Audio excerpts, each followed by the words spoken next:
Trump ने मान लिया 100 सैनिकों को ईरान ने दहलाया।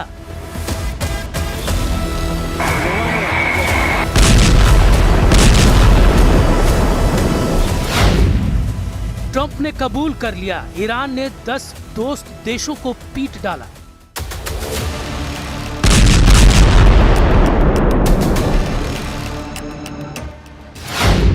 अमेरिका ने ऐलान किया अब ईरान बचेगा या उसका एटम बम।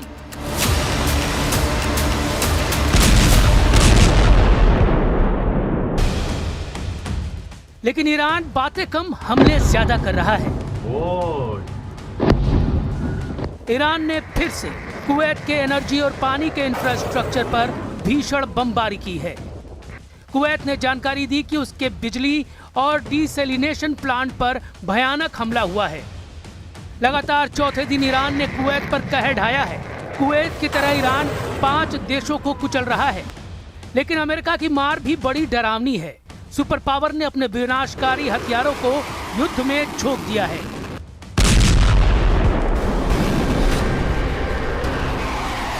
जंगी बेड़ों से टेक ऑफ करते जंगी जेट की आग ट्रंप के गुस्से को बयां कर रही है। अमेरिका के जंगी जेटों के हमलों से ट्रंप के तेवरों का पता चलता है।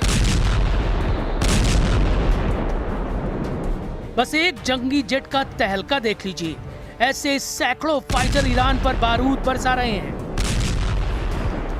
ये हमले इतने सटीक हैं कि बचने की कोई गुंजाइश नहीं है।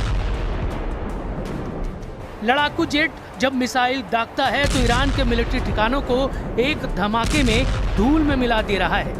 बम विस्फोट इतना विनाशकारी है कि कंक्रीट और इस्पात की इमारतें पिघल रही हैं। इतनी ताकत झोंक कर भी ट्रंप फोर्स ईरान को झुका नहीं पा रही, क्योंकि जैसे ही अमेरिका के जंगी जेट अपने डॉक पर लैंड करते हैं, ईरान मिसाइलें लॉन्च करना शुरू करता है। ईरान की मिसाइलें कब और कहां फटेंगी, इसकी भनक भी अमेरिकी सेनाओं को नहीं लग रही। ईरान हर हमले में नए दुश्मन देश को दहला रहा है। ईरान ने बहरीन में शेख ईसा मिलिट्री बेस को ड्रोन धमाकों से दहला दिया है। अमेरिका के 5वें बेड़े के अहम ठिकाने के ऑपरेशन सेंटर तबाह कर दिए गए हैं। जॉर्डन में ईरान ने अमेरिका के 20 ठिकानों पर तबाही मचाई है। जॉर्डन के अल अजराक में ईरान ने 20 इमारतों को जमींदोज कर दिया है। जॉर्डन ने जानकारी दी है कि 5 विस्फोटक ड्रोन वक्त रहते ढेर कर दिए गए, नहीं तो हमले में बहुत ज्यादा नुकसान होता। कुवैत और संयुक्त अरब अमीरात में ईरान की मिसाइल आंधी अभी भी रुकी नहीं है। मतलब ये कि अमेरिका ईरान युद्ध अब उस मोड़ पर है जहां फैसला सिर्फ मैदान में होना बाकी है, क्योंकि आसमानी लड़ाई में ईरान भारी पड़ रहा है। अमेरिकी हमलों के जवाब में जॉर्डन में जो हमले किए गए, उसमें 2 अमेरिकी सैनिकों की मौत हो गई, 1 लापता है। हालत यह है कि सीज फायर खत्म होने के 10वें दिन अमेरिका ने ईरान के बंदर अब्बास और बंदर लेंगेह में जबरदस्त हमला किया। तस्नीम न्यूज की रिपोर्ट में यह दावा किया गया। इसके अलावा चाबहार में भी अमेरिकी मिसाइलों ने हाहाकार मचाया। जवाब में ईरान ने कुवैत में आरिफ जान बेस पर तैनात अमेरिकी हाइमार्स मिसाइल सिस्टम पर अटैक किया। जॉर्डन को भी निशाना बनाया गया। जॉर्डन की राजधानी अम्मान में हवाई हमले के अलर्ट के बाद सायरन बजने शुरू हो गए। IRGC का दावा है कि बहरीन में उसने अमेज़न के डेटा इंफ्रास्ट्रक्चर पर क्रूज मिसाइल से हमला किया। इस बीच खबर है कि ईरान ने हॉर्मुज में 2 तेल टैंकर उड़ा दिए हैं, यानी जंग खतरनाक मोड़ पर है। न अमेरिका रुक रहा है, न ईरान झुक रहा है। इस चक्कर में पश्चिम एशिया में हड़कंप मचा हुआ है। ईरान के खातम अल अंबिया सेंट्रल हेडक्वार्टर ने युद्ध में बड़ी जीत की तरफ बढ़ने का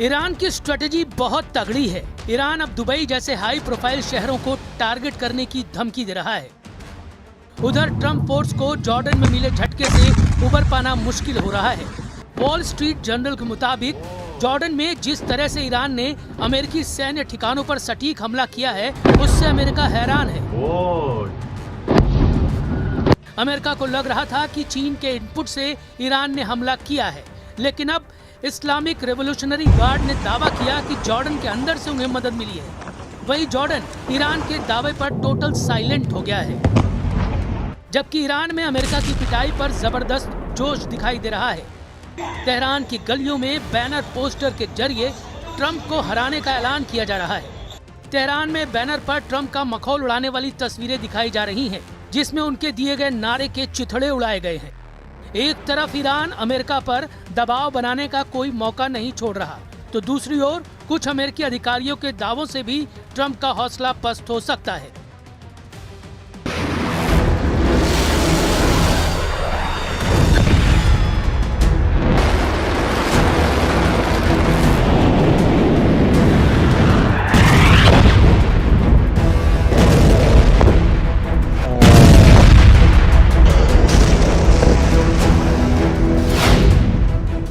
क्योंकि एक अमेरिकी अधिकारी ने दावा किया कि अमेरिका के पास ईरान के खिलाफ लंबा युद्ध लड़ने लायक मिसाइलें नहीं हैं। ब्रिटेन के अखबार टेलीग्राफ ने एक रिपोर्ट छापी, जिसमें उसने एक अमेरिकी अधिकारी को कोट किया और लिखा कि अमेरिका ईरान के साथ लंबे और बड़े सैन्य संघर्ष के लिए अपनी ताकत बढ़ा रहा है, लेकिन उसके सामने हथियारों और मिसाइलों के भंडार की कमी एक बड़ी चुनौती बन रही है। रिपोर्ट के हिसाब से अमेरिकी रक्षा अधिकारी को चिंता है कि अमेरिका को अपने रणनीतिक हथियार के भंडार को बनाए रखना है, क्योंकि चीन और रूस के मोर्चे पर भी अमेरिका को हथियारों की जरूरत पड़ सकती है।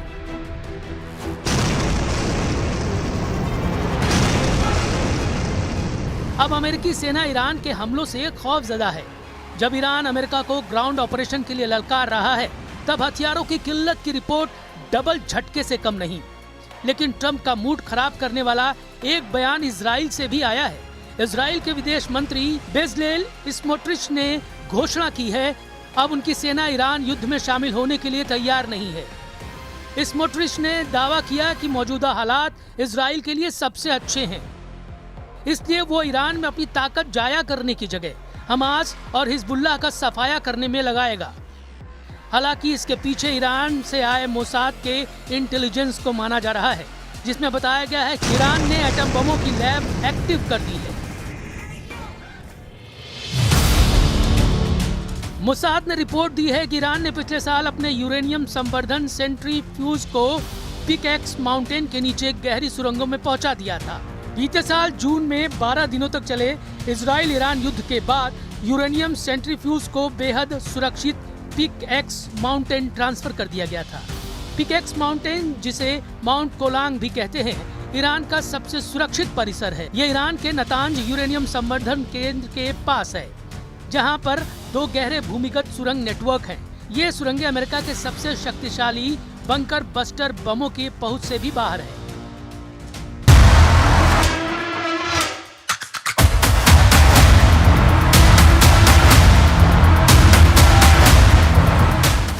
क्योंकि ट्रंप प्लान बना रहे हैं कि ईरान में ग्राउंड ऑपरेशन के लिए अमेरिकी सैनिकों की जगह सीक्रेट अलायंस को उतारा जाए। अमेरिकी सेना का पहला टारगेट खर्ग आइलैंड पर कब्जे का है, जिसमें अमेरिकी फोर्स के साथ खाड़ी के उन सभी देशों की संयुक्त सेना ईरान में उतरे जहां हमले हो रहे हैं। मगर इस मिशन में अमेरिका के साथ क्या हो सकता है, उसका नफा नुकसान तौला जा रहा है। ईरान के खार्ग और खुजेस्तान आइलैंड ट्रंप का पहला जमीनी हमला झेल सकते हैं, इसलिए इनके बारे में बहुत जरूरी है कि कुछ बातें समझ लीजिए। मैप पर देखिए, ये है खार्ग द्वीप, ये फारस की खाड़ी में है, जबकि मेनलैंड ईरान में ये जगह है खुजेस्तान। इस इलाके में ईरान का बॉर्डर इराक से लगता है। ये दोनों जगह इस वक्त युद्ध के हॉट पॉइंट बने हुए हैं। खार्ग द्वीप पर ईरान के तेल निर्यात का टर्मिनल है, यहीं से उसके 90% तेल का निर्यात होता है। जबकि खार्ग द्वीप से जो तेल निर्यात किया जाता है, ईरान के खुजेस्तान प्रांत से निकाला जाता है। खुजेस्तान को ईरान की एनर्जी कैपिटल कहा जाता है। ईरान का 80% तेल खुजेस्तान की जमीन से निकाला जाता है। जाहिर है ईरान अपने पावर हाउस को बचाने के लिए पूरी ताकत झोंक देगा। ईरान की ग्राउंड फोर्स को ट्रंप हल्के में नहीं ले सकते। ईरान की फौज 6.5 लाख है। इसके अलावा पैरामिलिट्री फोर्स 2.5 लाख के बराबर है, जबकि ईरान में एक्टिव बसीज फोर्स 20 लाख तक हो सकती है। ये तो सिर्फ सेना की बात है। ईरान के 9 करोड़ लोग अमेरिका से युद्ध करने का ऐलान कर रहे हैं। हालांकि ये तल्ख हकीकत है कि अमेरिका युद्ध में जीते बिना मैदान से हटता नहीं। अगर अमेरिका जीत से दूर होता है तो दुश्मन देश को ही तबाह कर डालता है। सुपर पावर से दुश्मनी मोल लेकर खाड़ी में कई मुल्कों का नक्शा बिगड़ चुका है। अभी ईरान पर ट्रंप सिक्योरिटी का बहाना बनाकर हमला कर रहे हैं। चुने हुए ठिकानों पर धमाके हो रहे हैं। जिस दिन अमेरिका ने फुल स्केल वॉर शुरू की, यकीन मानिए बर्बादी का अंदाजा लगाना मुश्किल हो जाएगा।